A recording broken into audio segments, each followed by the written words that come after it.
Welcome back to Chicken Skin Fireside, where we gather around the digital embers to explore the world's most enduring mysteries and the encounters that shake our understanding of what's real.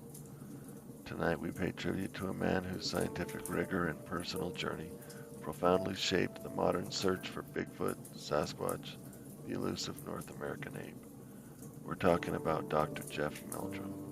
Dr. Meldrum, a distinguished professor of anatomy and anthropology at Idaho State University, was arguably the most influential figure in the scientific study of Sasquatch. His recent passing leaves a void, but his legacy of approaching the unknown with an open mind and a commitment to evidence continues to inspire. Tonight we delve into his personal story, tracing the path that led to a respected scientist, from skeptical inquiry to an unshakable conviction in the reality of Sasquatch. Dr. Meldrum's fascination with bipedalism and the evolution of apes and pre-humans laid the groundwork for his later work, but it was a specific invitation in 1996 that truly set him on his path. He traveled to Idaho and Washington State to examine the extensive collection of alleged Sasquatch footprint casts assembled by Dr. Grover Krantz, a respected anthropologist. What he found there was, in his own words, enlightening. He observed skin ridge detail or dermatoglyphics on many of the casts, the very patterns akin to human fingerprints. He also noted repeated anatomically consistent characteristics across numerous prints, while discerning elements that clearly indicated hoaxes in others.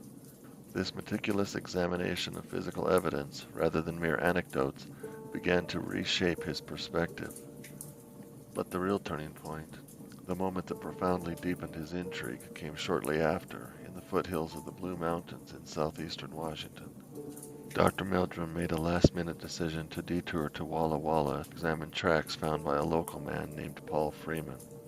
Freeman, a former patrolman for the U.S. Forestry Service, routinely drove these muddy mountain roads early in the year, looking for any signs below the snowpack. Had found these particular prints on a restricted access farm road. He found a string of 14-inch tracks in the wet ground. Initially, Dr. Meldrum harbored lingering doubts about Freeman's integrity, but one interaction did indicate that perhaps Freeman was telling the truth. At one point during the visit, Freeman mentioned he found another set of tracks, but he downplayed the tracks' quality, saying they weren't that good. Dr. Meldrum decided to take a look anyway, and in doing so found more evidence than the first clearer trackway.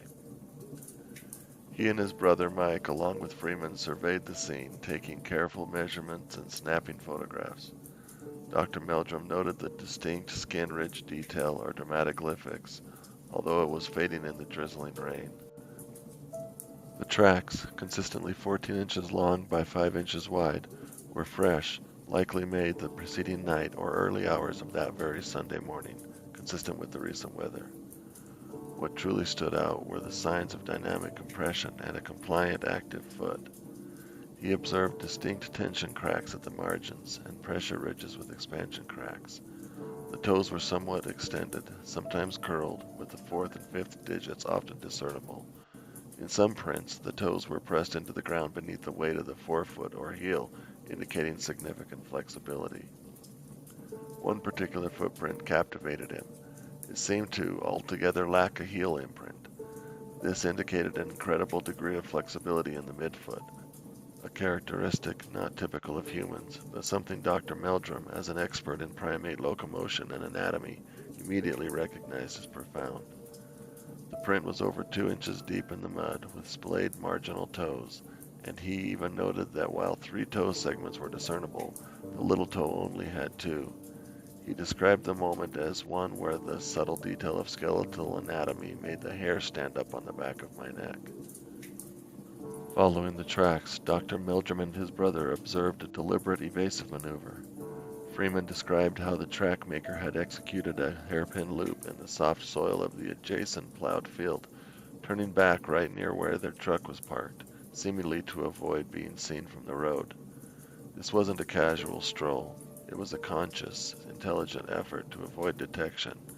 The track maker had then veered off into a densely wooded area heading towards a Mill Creek watershed.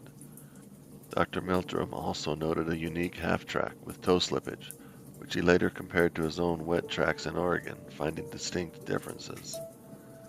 Despite his initial reservations, Dr. Meldrum realized the profound significance of these tracks. The plaster he had bought was sufficient for 7 casts. Weeks later, back in his lab, he and his brother Mike re-examined these casts, noting the consistent protrusion of bony landmarks, clear evidence of midfoot flexibility, signs of articulation, and obvious mobility in the toe impressions. The toes were notably long for a 14-inch foot, and the overall spontaneity and consistency of the tracks profoundly impressed him. He began to ask himself, who better to evaluate this evidence than someone long preoccupied with primate feet and the evolution of bipedalism? The Blue Mountains experience transformed this interest from purely academic to one of active pursuit. It left little doubt that this was a question he had to pursue to its resolution one way or another. This resolve led Dr. Meldrum to participate in further field research, including an expedition to a remote region of the Siskiyou Mountains. These experiences, he would later state, were even more compelling than the footprints in the foothills of the Blues. This particular expedition initially included a camera crew who were present for the first 5 days of shooting. After the camera crew departed on schedule, Dr. Meldrum and his party moved their camp even further into the wilderness, hoping that a fresh location with fewer people might offer a better chance of encountering signs or detecting something. It was in this incredibly remote area that they encountered only 2 other people in 4 weeks. As the 4th week of the expedition began, Dr. Meldrum, along with their guide, Mark Slack, undertook a further excursion. They ventured about 5 miles deeper into the wilderness along the trail, intending to cut cross-country to reach a cluster of off-trail lakes. One night, deep in this more isolated part of the wilderness, Dr. Meldrum was awakened by the distinct sounds of heavy footfalls running near their adjacent tents, and a sweeping sound along the length of his own tent. The next morning they discovered their camp had been raided. What they found was truly baffling. Mark's backpack had been dexterously opened, and only a large resealable bag of flavored instant oatmeal packets was missing. The few remaining foodstuffs, instant potatoes, dried fruit, and jerky were left completely untouched. There were also no claw marks or tooth marks on the backpack or other items, and no scattered provisions that typically mark bear activity. This highly selective scavenging was completely uncharacteristic of a bear, which would typically leave a mess and consume everything, or at least many more provisions. They also discovered several footprints nearby measuring 16 inches long, clearly indicating bipedal movement. Quick aside here, folks, for clarity, when we talk about foot length, it's not the same as shoe size. For example, I wear a solid size 13 shoe, but my actual foot is only 11.25 inches. And even someone like Shaquille O'Neal at 7'1" wears a massive size 22 shoe, yet his foot measures around 14.5 inches long. So a 16-inch track is truly a substantial measurement for a foot. One final encounter helped solidify Dr. Meldrum's convictions. On their last day, they broke camp and decided to take one more look at the footprints before they left. As they examined them, a softball-sized rock sailed onto the trail. This wasn't an accidental dislodgement or a natural falling rock, nor would it be possible for any known animal to perform such a feat. It was a deliberate act, a conscious decision by something aware of their presence and position. Dr. Meldrum describes that for the first time on this expedition, the hair stood up on his neck, and he had an inescapable feeling they were being watched. For Dr. Meldrum, the evidence was undeniable. He was equally convinced that they were not dealing with the antics of a marauding bear.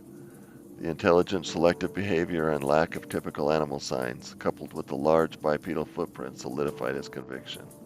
This was not merely an unknown animal. It was an elusive, large primate consistent with the Sasquatch legend. From that point on, Dr. Jeff Meldrum dedicated his career to the rigorous scientific investigation of Sasquatch. His journey, sparked by Dr. Krantz's collection, intensified by the precise anatomical details of the Blue Mountains footprints, and sealed by the undeniable evidence of intelligent non-bear activity in the Siskiyous, transformed him into a leading voice for scientific inquiry into this enigma. He understood that the only way forward was to evaluate evidence in their respective fields of expertise.